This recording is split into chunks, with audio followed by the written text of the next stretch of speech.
It's another 5 to 7 minutes we get to spend together. Today I want to talk to you about the power of discipline. That's right, discipline.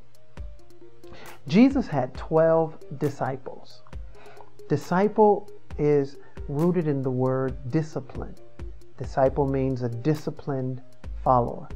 It doesn't mean that they were already disciplined and had everything together, but they were following the one who was disciplining their character, their integrity, their person. And many times we find that we have mentors, we have teachers who are there to discipline us, to get us to a certain place. Especially when one is really gifted, there is a difficult time for that gifted person to submit to the discipline necessary to get them to the place of great, true effectiveness. We find that today in many young prophets and many even older prophets in age. We find people, not just prophets, but whatever the case may be, they have a hard time being disciplined because they already know it all, or they're more gifted. And that's a weird situation for one to be more gifted than the one that's disciplining them. It always happens. A coach is more of a disciplinarian than the one they're coaching. The players are oftentimes way more talented than the coach himself.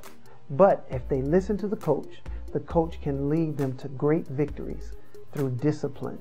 And so today I want to tell you that the power of discipline is something that you must embrace in order to get to that next highest place for your life, that next place of greatness. You know, again, Jesus had 12 disciples. They were disciples for 3.5 years. 3.5 years. After that, they graduated into a position of apostleship. They became apostles. I am highly convinced that if you give your teacher, your mentor, 3.5 disciplined years, that you will graduate into a greater place than you've ever known in your life. Discipline don't only work for the church. It don't only work for just becoming an apostle, pastor, evangelist, preacher, all of that. It works in all areas of your life. Athletes, you need discipline. You need discipline to get to the gym and work out. You need discipline to shoot 1,000 shots in a day.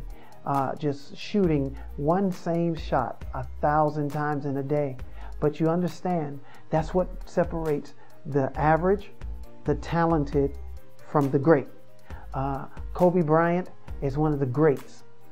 LeBron is one of the greats. But you're going to find that they fundamentally have disciplined themselves to sit still and shoot the shot 1,000 times that they may only shoot one time in a game, but need to make sure that they make it because it may be the winning shot. It's the power of discipline. I also want to encourage you to discipline yourself in the areas that you must discipline yourself in, even where the scripture is concerned. Reading the Bible. In fact, just reading. Pick up a book and read. You need to open up your mindset. Discipline yourself. Discipline yourself to lose that weight that you've been planning to lose. Go and walk, even if it's just walking to make sure you keep yourself up to date or healthy. Just walking, and if you decided you go run, you go work out in the gym, go and do it. Discipline yourself. Take that time and say, I'm disciplining myself so that I can be better, so that I can be healthier, so that I can be more productive. You know, when I was going through some pains in my body, I did not go to the doctor, and the Lord spoke to me and he said, you need to work out. I bought a bike, and when I got on the bike, I began to ride it every day. And once I began to move those muscles and I put some discipline to it, that pain that I was feeling, that stiffness, began to work its way out just because of some discipline. Just because of some discipline. I remember as I was growing in the ministry and deciding how to go further, the Lord began to put me up under a teacher. And my teachers taught me, but I was determined to hear from them. I was disciplining myself and listening so that I can go and get better and become more effective at what I do. Even to this day, the disciplines that I've learned, I go back and I just keep moving and taking myself to higher disciplines. I want to be better. I want to please God. I want to be effective in the earth. I want you to be blessed every time you hear my voice. But it takes discipline. You too can be somebody who will bless the world and bless everybody in your space. People will laugh at you when you're disciplined. They may not give you the same respect, but the end result